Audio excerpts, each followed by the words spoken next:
সত্যি কথা বলতে গেলে ভাই, এখন যদি আপনি মনে করেন যে টাইটেলে দুটো ভালো কিওয়ার্ডস ঢুকিয়ে দিলেই ভিডিও র‍্যাংক করে যাবে, তাহলে আমি বলব ভাই আপনি এখনো ২০২১ এবং ২০২২ সালে আটকে আছেন। YouTube তখন থেকে এখন অনেকটা বদলে গেছে। আর আপনি যদি পুরনো স্ট্র্যাটেজি দিয়ে ২০২৬ এ এগোতে চান, তাহলে রেজাল্ট আসবেই না। এটা একদম গ্যারান্টি। তাই আজকের এই ভিডিওতে আমি আপনাকে মোট ৬ টা পয়েন্টে বুঝিয়ে দেব ২০২৬ সালের নতুন YouTube SEO কিভাবে কাজ করছে। এই ৬ টা পয়েন্ট মনোযোগ দিয়ে দেখবেন, মাঝপথে স্কিপ করবেন না। কারণ প্রতিটা পয়েন্ট একটু, একটু করে পুরো পিকচারটাকে ক্লিয়ার করবে আপনার। আর হ্যাঁ, ভিডিওটা যদি কাজের মনে হয় একটা লাইক দিবেন আর চ্যানেলটাকে এখনো সাবস্ক্রাইব করে না থাকলে এখনই করে নিন। কারণ এইরকম কনটেন্ট আমি নিয়মিত নিয়ে আসতে থাকি। তো ১ম পয়েন্ট হচ্ছে অ্যালগরিদম এখন কিওয়ার্ডস পড়ে না।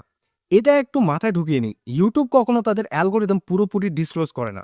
কিন্তু অনেক রিসার্চ এবং বিভিন্ন ক্রিয়েটরদের সঙ্গে আমি কথা বলে দেখেছি যে যেটা বুঝেছি সেটা হলো অ্যালগরিদম এখন আর টাইটেল ও ডেসক্রিপশনের কিওয়ার্ডস দেখে কাজ করে না। এখন এটা দেখে আপনার ভিডিও মানুষ কতটুকু দেখছে। ৭০% দেখছে না ৮০% দেখছে, আর অডিয়েন্স রিটেনশন কত। ভিডিও যদি ভালো হয়, মানুষ যদি শেষ পর্যন্ত দেখে, তাহলে কিওয়ার্ডস দুর্বল হলেও ভিডিও র‍্যাংক করবে। সাজেস্টেডে ভিডিও যাবে। আর উল্টোটা হলো কিওয়ার্ডস যতই পারফেক্ট হোক, ভিডিও কেউ ৩০ সেকেন্ড বন্ধ করে দিলে সেই ভিডিও ধীরে, ধীরে ডুবে যাবে। সোজা কথা, এখন গেমটা অডিয়েন্স বিহেভিয়ারের উপরে চলে গেছে। এবার পয়েন্ট নম্বর ২ হচ্ছে সিটিআর নয়, এখন রাজা হলো রিটেনশন। অনেকদিন ধরে শুনে আসছেন সিটিআর বাড়াও ভিউ আসবে। এটা সম্পূর্ণ ভুল না। কিন্তু এখন এটাই সব না। একটু দেখুন, ধরুন একটা ভিডিও সিটিআর ১০%, কিন্তু রিটেনশন মাত্র ২৫-৩০%। আরেকটা ভিডিও সিটিআর মাত্র ৩-৪%, কিন্তু রিটেনশন তার ৭০% এর উপরে। দ্বিতীয় ভিডিওতে বেশি ভিউ আসবে। এটা একদম প্রায় নিশ্চিত। তাই বুঝুন, রিটেনশন এখন সিটিআর এর চেয়েও বেশি পাওয়ারফুল। তো পয়েন্ট নাম্বার ৩ হচ্ছে প্রথম ৩০ সেকেন্ড মানে সবকিছুই। অ্যালগরিদম প্রথমে কি চেক করে জানেন? ভিডিও ভিডিও শুরু হওয়ার পর প্রথম ৩০ সেকেন্ডে কতজন স্কিপ করে গেল আর কতজন থেকে গেল। যদি বেশিরভাগ মানুষ থেকে যায়, অ্যালগরিদম বুঝে নেয় এই ভিডিওতে কিছু আছে, তখন সে ভিডিওটাকে আরো মানুষের কাছে ছড়িয়ে দেয়। তাই ইন্ট্রো বাদ দিন। হ্যালো, আমি অমুক তমুক, আমার চ্যানেলে স্বাগতম, এই টাইপের শুরু এখন কাজ করে না। সরাসরি প্রবলেম স্টেটমেন্ট দিয়ে শুরু করুন। বলুন এই ভিডিওতে ঠিক কোন সমস্যার সমাধান পাবেন। এন্টারটেইনমেন্ট ভিডিও হলে মেইন পার্টটাই শুরুতে দেখান। প্র্যাঙ্ক ভিডিও হলে হাইলাইটটা প্রথমে আসুক, বা হাইলাইটটাই আপনার ভিডিও শুরুতে দিয়ে দিন। মনে রাখবেন, প্রথম ৩০ সেকেন্ড অডিয়েন্সকে আটকাতে না পারলে বাকি পুরো ভিডিও বানানোর পরিশ্রমটা অনেকটাই জ্বলে যায়, মানে একদম শেষ হয়ে যায়। তো পয়েন্ট নাম্বার ৪ হচ্ছে লুপিং ফ্যাক্টর, বিশেষত শর্টস এর জন্য। এই পয়েন্টটা অনেকে জানে না, কিন্তু এটা এখন খুব বড় ফ্যাক্টর হয়ে উঠেছে, বিশেষ করে শর্টসে। লুপিং মানে হলো মানুষ ভিডিওটা একবার দেখার পরে আবার দেখছে কিনা। হয় কিছু মিস করছে বলে, হয় পুরোটা বোঝেনি বলে, হয় কিউরিওসিটি তৈরি হয়েছে বলে। যদি আপনার শর্টস একটু অসম্পূর্ণ মনে হয় বা এমন কিছু থাকে যা মানুষকে আবার দেখতে বাধ্য করে, তাহলে সেই ভিডিও ভাইরাল হওয়ার চান্স অনেক বেশি। তাই শর্টস বানানোর সময় শুধু কনটেন্টের কথা ভাববেন না, ভাবুন মানুষ কি এটা আবার দেখতে আসবে বা আবার দেখতে চাইবে। তো পয়েন্ট নাম্বার ৫ হচ্ছে এনগেজমেন্ট, মানে শুধু এখন শুধু লাইক না। আগে এনগেজমেন্ট বলতে বোঝাতো লাইক, ডিসলাইক, কমেন্ট।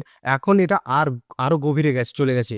এখন অ্যালগরিদম দেখে কমেন্ট সেকশনে সত্যিকারের আলোচনা হচ্ছে কিনা, প্রশ্ন উত্তর চলছে কিনা, কোনো ডিবেট আছে কিনা, ভিডিও মানুষ শেয়ার করছে কিনা, আর প্রথমবার ভিডিও দেখার পর কেউ আপনার চ্যানেলে গিয়ে আরো ভিডিও দেখছে কিনা। এই জন্য একটা সহজ কাজ করুন। ভিডিও আপলোড করার পর পিন কমেন্টে একটা প্রশ্ন রেখে দিন।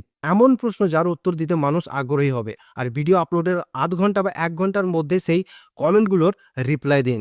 ইউটিউব তখন বুঝবে এই ভিডিওতে অ্যাক্টিভ এনগেজমেন্ট হচ্ছে, আর সেই ভিডিওটাকে আরো বেশি মানুষের কাছে পুশ করবে। এখানে পয়েন্ট নাম্বার ৬ হচ্ছে নিচ অথরিটি গেম। এটা হলো শেষ পয়েন্ট, কিন্তু আমার মতে সবচেয়ে গুরুত্বপূর্ণ। ধরুন আপনি মানালি ট্রিপের ভিডিও দেখতে শুরু করলেন। ইউটিউব একটু পরে বুঝে গেছে আপনি কি খুঁজছেন।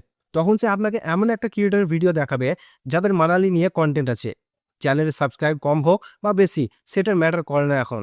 এখন ম্যাটার করে সেই চ্যানেলে ওই নিচে কনটেন্ট আছে কিনা, আর সেই কনটেন্টে ভালো রিটেনশন আছে কিনা। তাই আপনি যদি একটা নিচে ৫ টা ভিডিও বানান, কেউ ৩-৪ টা দেখলেও রিটেনশন দেয়, তাহলে পরের ভিডিও সে সাবস্ক্রাইবার না করেও পেয়ে যাবে। ইউটিউব নিজেই তার কাছে আপনার ভিডিওটাকে পাঠিয়ে দিবে, যেহেতু সে আপনার ভিডিওটা আগে বারবার দেখেছে।